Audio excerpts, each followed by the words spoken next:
ഉണ്ടായിരുന്നു.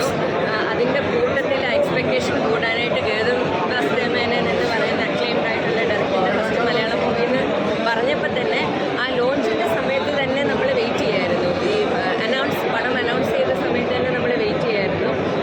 അത് തന്നെയല്ല എന്താ ഇത്രയധികം പ്രൊമോഷനൊന്നും ഇല്ലാത്തത് എന്ന് കരുതിയെങ്കിലും നമ്മളൊരു എക്സ്പെക്ടേഷൻ ഇല്ലാതെ, കാരണം സീറോ പ്രൊമോഷൻ ആയിരുന്നല്ലോ, അപ്പോൾ ഒട്ടും എക്സ്പെക്ടേഷൻ ഇല്ലാതെയാണ് കയറിയത്. പക്ഷേ ഞെട്ടിച്ച് കളഞ്ഞു. ഫസ്റ്റ് ഹാഫ് ശരിക്കും ഒരു ലൈറ്റ് ഹാർട്ടഡ് ഒരു കോമഡി ഫ്ലോയിൽ പോവുകയാണെങ്കിൽ സെക്കൻഡ് ഹാഫിൽ ശരിക്കും ഭയങ്കര ഒരു ടേൺ എടുത്തു. അത് ഭയങ്കരമായിട്ട് എന്താ പറയുക, നമ്മൾ എക്സ്പെക്ട് ചെയ്യാത്ത ഒരു ഇൻവെസ്റ്റിഗേഷൻ മൂഡിലേക്ക് പടം കയറി. എനിക്ക് ഗംഭീരമായിട്ട് ഇഷ്ടപ്പെട്ടു. ഒരുപാട് ചേരുവകളുണ്ട്, ജോണർസും. കാരണം നമുക്ക് എല്ലാ ജോണറും ഒരു എന്താ പറയുക, ബിരിയാണി ഉണ്ടാക്കണമെങ്കിൽ എല്ലാ ചേരുവകളും വർക്കാണ്. അതുപോലെ സിനിമ പേസറിലേക്ക് എത്തണമെങ്കിൽ ഒരുപാട് ഘടകങ്ങളുണ്ട്. അത് ശ്രദ്ധിച്ചാണ് നമുക്ക് മമ്മൂട്ടി കമ്പനിയാണ് പ്രൊഡ്യൂസ് ചെയ്യുന്നത്. കാരണം നമുക്ക് എല്ലാ പൈസയും സേവിങ്, എന്നാലും പൈസ അല്ല, പട ആൾക്കാരിലേക്ക് നല്ല രീതിയിൽ എത്തിക്കുക എന്നുള്ള കാര്യം. പടത്തിൽ നിന്ന് മെസ്സേജുണ്ട്, പിന്നെ ഡിറ്റക്റ്റീവ് രീതി കാണിക്കുന്നുണ്ട്. സുരേഷ് ഗോപി സാറിനെ പഠിച്ചിട്ടുണ്ട്, കുഴപ്പമില്ല. എങ്കിലും നമുക്ക് നല്ല രീതിയിൽ ടാലൻറ്റ് ചെയ്തിരിക്കുന്നു. ടാലൻ്റല്ലേ, കാരണം ഇത് ഒരുപാട് ഹോംവർക്കൊക്കെ എടുത്തിട്ട് പഠിച്ചിരിക്കുന്നത്. അത് കാണാൻ മനസ്സിലാവും. ഇവിടെ എഫോർട്ടും ചിലപ്പോൾ ചില സീക്വൻസിൽ പുള്ളി രാത്രി നൈറ്റ് ഷൂട്ടാണെന്നൊക്കെ മനസ്സിലാവും. കാരണം അവർക്ക് മുന്നിലൊക്കെ പിന്നെ മമ്മൂക്കാരെ കാണാൻ ചാൻസ് വരാതിരിക്കും. അറിയാറോ മമ്മൂക്കാരെ കാണാൻ ചാൻസ് അയ്യോ കണ്ടതിൻ്റെ നിഷാടിക്ക് രണ്ട് ബാക്കി സിനിമയെ കുറിച്ച് നിഷാടിക്ക്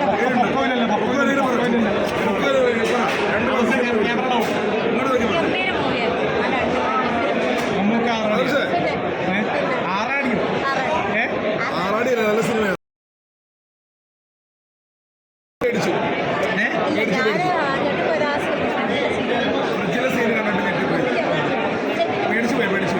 പിന്നെ നമ്മുടെ ചേട്ടൻ എങ്ങനെയുണ്ട്, നമ്മുടെ വില്ലൻ എങ്ങനെയുണ്ട്? അടിപൊളി പേര് വില്ലെന്നൊക്കെ പറയണം.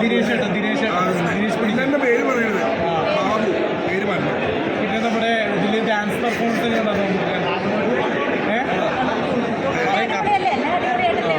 എന്തായാലും അമ്മയുടെ എന്തായാലും ജനുവരി 23 അമ്മക്കും ഉണ്ടായി. കാരണം അത്ര നല്ല രീതിയിൽ തിയേറ്ററിൽ ഉൾക്കുള്ള റെസ്പോൺസാണ് നമ്മൾ നോക്കിയിട്ടില്ല. അപ്പോൾ എന്തായാലും നല്ല റെസ്പോൺസാണ്. അപ്പോൾ എന്തായാലും ഗൗതം വാസുദേവ സാറിന്റെ എല്ലാ പടങ്ങളും ഞാൻ കാണാറുണ്ട്. മലയാളത്തിൽ വേറെ ലെവലാണ് അദ്ദേഹം ചെയ്തിരിക്കുന്നത് അല്ലേ? ബോറടി ഉണ്ടെന്ന് പറഞ്ഞ ആൾക്കാരോട് നമുക്കൊന്നേ പറയാനുള്ളൂ, കാരണം അത് മോശമാണ്. ഇന്ന് മലയാള സിനിമ ഒന്നാം താരം മമ്മൂക്കായാണ്. അതിന് മാറ്റം ഒരു ബോറടിയില്ല, മമ്മൂക്കയാണ് താരം. അതായത് മലയാളികൾക്ക് ഇഷ്ടപ്പെടുമ്പോൾ മലയാളത്തിൽ ഇഷ്ടപ്പെടുന്നവർക്ക് മമ്മൂക്കാൻ്റെ സിനിമകൾ ഇഷ്ടപ്പെടുന്നവർക്ക് തീർച്ചയായിട്ടും ഒരു തുറപ്പൂലാൻ പാപ്പാന മോഡൽ ഒരു സിനിമ തന്നെയാണ്. കാരണം മമ്മൂക്ക തന്നെ കാണുമ്പോൾ പറയാറുണ്ട്. ആ പാട്ടൊന്ന് പാടിക്കും കാണുമ്പോൾ എൻ്റെ ഇന്റർവ്യൂവിൽ പറയണ്ടേ പാട്ടൊന്ന് പാടിക്കും.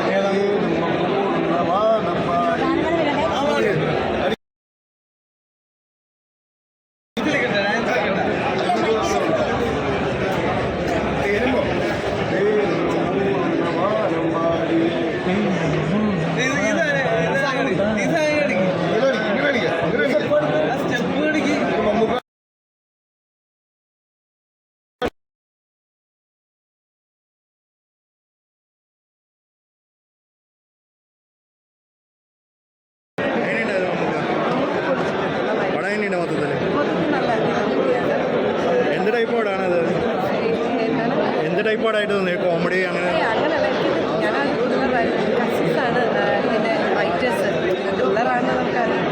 എങ്ങനെയുണ്ടായിരുന്നു ഗോകുലിൻ്റെയൊക്കെ ഒരു കോംബോ നന്നായിട്ട് വർക്കായിട്ടുണ്ടെന്നാണ് എനിക്ക് തോന്നുന്നത്.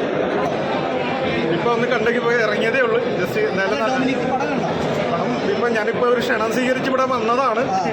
അപ്പം എൻ്റെ ഇക്കയുടെ മൂവി ആകുമ്പോൾ എനിക്ക് ഫുൾ സപ്പോർട്ട് ചെയ്യേണ്ടി വരും. അതിൽ എന്തായാലും എന്നെ അറിയാവുന്നതാണ്, എന്നെ കുമ്പളൈക്കാരനെ എല്ലാവർക്കും അറിയാവുന്നതാണ്. മമ്മൂക്കിയെന്ന് നേരിട്ട് അറിയാം. ഞാൻ ദുൽഖർ സൽമാൻ്റെ വീടിൻ്റെ വർക്കിന്, ഇൻറ്റീരിയലിൻ്റെ വർക്കിനുണ്ടായതാണ്. സുൽഫത്ത് മാഡത്തിനും എല്ലാവർക്കും എന്നെ ഭയങ്കര കാര്യമാണ്.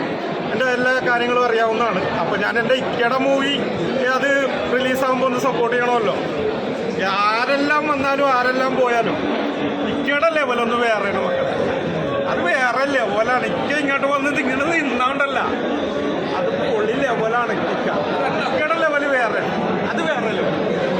ഓക്കെ വെച്ചാൽ പോരാ. ചേട്ടാ, ഈ മമ്മൂക്ക ചെറുപ്പക്കാരുടെ ചെയ്യാന്നൊക്കെ പറയുന്നില്ല. പുള്ളിക്ക് അന്നും ഇന്നും പുള്ളിക്ക് ചെറുപ്പം കൂടിക്കൊണ്ടിരിക്കുക മമ്മൂക്കക്ക്. അത് ഏത് ക്യാരക്ടർ ചെയ്താലും അദ്ദേഹം നിറഞ്ഞ അടുക്കളയോ മമ്മൂക്കയുടെ ലെവല് വേറെ നമുക്കിടെ. അതിപ്പോൾ ആരെല്ലാം വന്നാലും ആര് വന്ന് പോയിക്കോട്ടെ, ഇക്കയുടെ ലെവല് ഇങ്ങനെ അതങ്ങനെയാണ്. ഇക്കയുടെ ലെവല് വേറെ. 2025 മുതൽ ഇനി മമ്മൂക്കൻ്റെ വർഷമായിരിക്കില്ല. അയ്യോ, മമ്മൂക്കയുടെ എന്ന് പറഞ്ഞു കഴിഞ്ഞാൽ അത് നിറസാന്നിധ്യമാണ്. എന്താണെന്ന് വെച്ചാൽ ഈ മമ്മൂക്കയുടെ ലെവലെന്ന് വെച്ച് കഴിഞ്ഞാൽ ഈ ആരാധകരുടെ ഹൃദയത്തിൽ ഇടം പിടിച്ചൊരു മനുഷ്യനാണ്. എത്രയെത്ര കഥാപാത്രങ്ങൾ ചെയ്ത് അമരം പല പല കഥാപാത്രങ്ങൾ.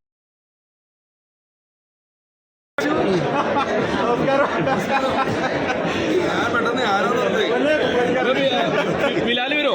ആ, ബിലാല് വരണം. ബിലാല് വന്ന് നിറഞ്ഞ് ആടണം. ബിലാല് എന്റെ ഒരു ആഗ്രഹം ഞാനിപ്പോ ഒരു റിവഞ്ച് എന്ന് പറഞ്ഞൊരു മൂവിയിൽ വില്ലൻ ക്യാരക്ടർ ചെയ്തുകൊണ്ടിരിക്കുകയാണ്.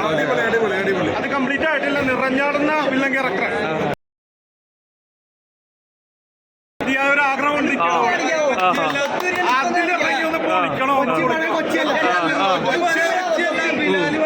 പഴയ കൊച്ചിയല്ല മക്കളെ. ബിലാല് വേറെ കൊട്ടും ഭീകരനാണ്.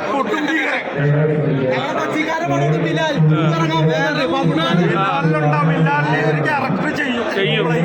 ചേട്ടാ ഏതാ മൂഡ് ഇപ്പോ? പുളിമൂടാ?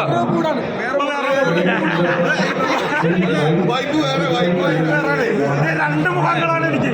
രണ്ട് മുഖങ്ങളാണ്. തൊപ്പി വെക്കുമ്പോ ലാലിന്റെ ഫേസ് കെട്ടാണ്. തൊപ്പി കൂടാൻ നേരത്ത് കൊട്ടും ഭീകരൻ. Thank you. ബിലാല് വരോ?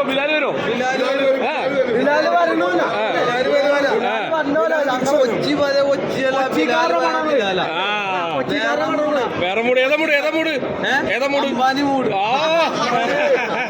തിരിച്ചു വരും. കാരണം മമ്മൂക്ക അതുപോലത്തെ വേഷങ്ങൾ തിരിച്ചു വരുന്നതാണ് ഞങ്ങളുടെ ആരാധകരുടെ അഭിപ്രായം.